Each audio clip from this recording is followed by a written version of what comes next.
In a distant forest filled with lush trees and diverse animals, lived a powerful lion named Thunder. Thunder was the king of the forest, but he was not a just ruler.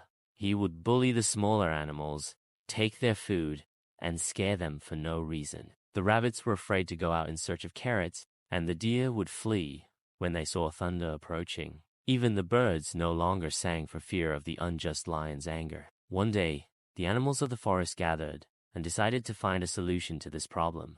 The cunning fox suggested a wise plan, saying, "We must show Thunder the consequences of his injustice. We will gather our strength and use our intelligence."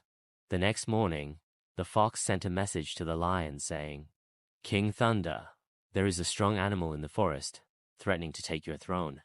He awaits you at the Great Lake." The lion was furious and decided to go and confront this animal himself. When he arrived at the lake, he saw his reflection in the water. He thought this was the animal the fox had talked about. He roared loudly, but the sound echoed back from the mountains, as if it were a challenge from the other animal. His anger intensified, and he jumped into the water to fight the opponent, but he found himself drowning.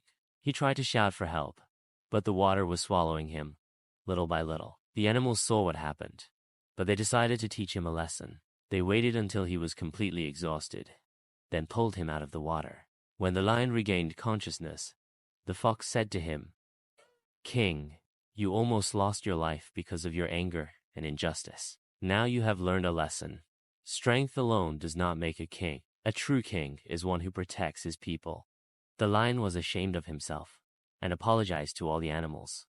From that day on, Thunder became a just king who ruled the forest with wisdom and mercy. The birds returned to singing, the rabbits to playing, and the forest lived in peace. The moral is that injustice turns against its perpetrator.